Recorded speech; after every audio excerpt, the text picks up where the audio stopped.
Welcome to the Sales Influence Podcast, where we talk about finding the why in how people buy. I'm your host, Victor Antonio. Thank you for joining me. Thank you for lending me your ears. Today, I want to talk about an interesting study that I came across, and this is going to shift your paradigm when it comes to positioning your product or service with the company. Now, let's go to the study first, and then let's jump into the application. Let me go through it. And again, we'll jump into the application that you're going to be able to use to help you sell more effectively. Now, I was reading this book. It's called Made to Stick by the Heath brothers, Dan and Chip Heath. I am a fanatic / fan of them. Dan, Chip Heath, right? These guys, when they write books, I just buy them blind. I don't even question. I just buy them. They wrote books like Decision was another book they wrote. Another one was, one of my favorite is Switch. So again, check out the Heath brothers. Great books, great business books, great cognitive psychology, insight / psychology. Anyway, in the book, they highlighted this study that was done at UCLA with students. And they asked the students, hey, what's stressing you out? What's stressing you out? For example, is it, relationship? Is it the amount of study you have to do just to keep up? Or maybe you need money because you're going to college and you don't have enough money. Maybe you need to get a job. What is stressing you out? The research then said, let's set up 3 groups with 3 different conditions to see if we can help them deal with their problems. How can we give them the cognitive thinking tools to deal with their problems? So here's what they did. Group of students number 1, they said, look, think of your current situation that's stressing you out. I want you to think about the problem, do a little brainstorming, and then come up with some steps to actually solve your problem. Again, think about your current problem, right? Do some brainstorming and figure out what steps you need to take to kind of get out of this situation and reduce your stress. That was group number 1. Group number 2, here's what we want you to do. Think about what's stressing you out, but we want you to think about, how did the problem unfold? How did you get in that situation? What could you have done to prevent it? And then figure out what steps you need to take to move forward and de-stress yourself, right? Again, the first one was current situation. The second one, hey, let's look at how you got into this problem. That we'll call that past events. Third group, hey, here's what we want you to do. This is called focus on the future outcome. They said, what we want you to do is think of your problem and now focus on your desired outcome. See yourself solving the problem, and then figure out what steps you need to take in order to solve this problem and get out of this stressful situation. Now, my question to you is, my podcasters, my sales influencers, which condition do you think helped resolve the stressful situation? Was it 1, look at your current situation, brainstorm, come up with some steps. Number 2, look at past events, how the problem unfolded, how you could have prevented it, and what steps would you now take moving forward. Step number 3, or group number 3, future outcome, focus on desired outcome, see yourself solving the problem, boom, go. Which one do you think? Group 1, current situation. Group 2, past events. Group 3, future outcome. Drum roll. If you said, number 1, current situation, look at it, you are wrong. If you said future outcome, think and visualize, see yourself in the future solving problems, you are wrong. The most effective strategy was looking at your past events, how you actually got into the situation in the first place. By understanding how you got into the situation in the first place, you're better able to deal with any future events. Now, this is important, and I'm giving you the shortcut version by the book. Again, the Heath brothers, Made to Stick, and in there they go into more detail, but here's the aha moment. Most of you probably guessed, well, Victor, it's obvious.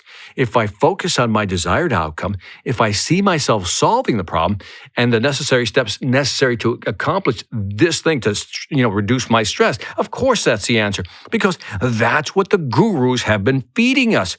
Think about the future, see yourself, future cast yourself, and then you'll be able to solve problems. But this study is totally contradicting that.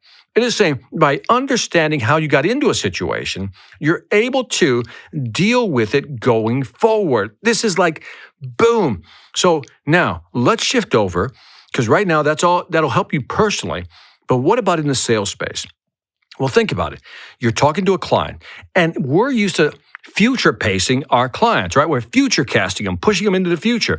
And that is, look, Mr. Customer, if you use our software, if we use our product, if you buy for our services, this is where you will be in the future. Here's where you're at today. Here's where you will be in the future. That's future outcome. And again, much like the motivational guru, see yourself in the future, be the future. What steps do I need to get there? But maybe a better approach would be, well, Mr. Customer, tell me a little bit about how you actually chose this existing product that you're currently using that you're not happy with. What was your decision-making process? And you may discover that, you know what, Victor, they'll say, client may say something like this, you know what, we decided to kind of do it ourselves, kind of a DIY project. Or, when we made that decision, we were looking at, we didn't want to go with the most expensive solution, so we went with, something that wasn't as expensive. So we did go, money was an issue. Or, Victor, we chose that product. We know we should have gotten some better, but, it was quicker to install that platform. So we just, it was a shortcut, Victor. It was a shortcut. So you may find out that they did a do-it-yourself project. In other words, they tried it themselves. That's how they're in this situation, in this new problem. Or they took some shortcuts, which is why they're in this new problem. Or you may find out that, instead of paying for quality/value, they went up cheap and now they're paying for it. Now, if you understand this, during your discovery process, you discover this. You can use this moving forward into your presentation. Here's how. Now, I want to highlight, I'm not saying that future pacing or future casting is not valuable, pushing them into the future, how things could be. I'm not saying that.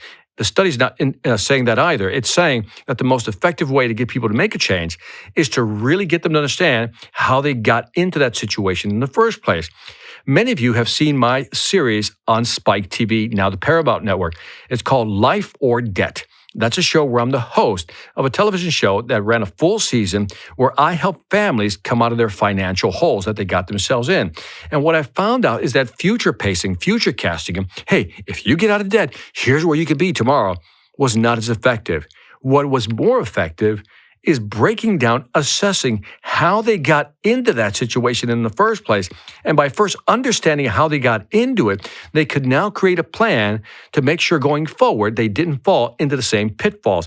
The same applies to selling. No different. If we can get a customer to think about how their thought process may have cheated them, may have failed them, or as Zig Ziglar would say, if they had stinking thinking, then we need to highlight that so as we move forward, Mr. Customer, with our new product or service, we don't make the same mistake. So this is something for you to consider. Is it better to really take a moment to figure out how did they come about buying this product? Or if they don't even have a substitute product, let's say you're selling a SaaS product, right? A software as a service, some type of software platform. If they're using somebody else, it's good to understand how they made that decision. What was the decision process for that? If they're not using anything, then it's good to understand why they're not using anything. By asking, well, why did you decide not to do anything? Or if they're using a do-it-yourself in-home project or in-house project, then you ask them, I say, well, tell me why you decided to go with an in-house project. This is G2 information that you can use going forward to sell more effectively. So again, future pacing is good, but looking backwards in the rearview mirror will give you context and maybe more information to position your product / your value. And that is it for this Sales Influence podcast. Don't forget to leave me some feedback on iTunes, Stitcher, YouTube, Spotify, Pandora. We are everywhere. I appreciate your feedback. Love to hear what you have to say. Also, check out my online sales training platform, the Sales Velocity Academy. If you want to increase your sales velocity, go to salesvelocityacademy.com. Over 50 courses, 500 videos, my books. I'm telling you, the content will help you sell more effectively in today's market. With that said, I want to thank you. This is Victor Antonio, always reminding you, selling ain't hard when you know how. Take care.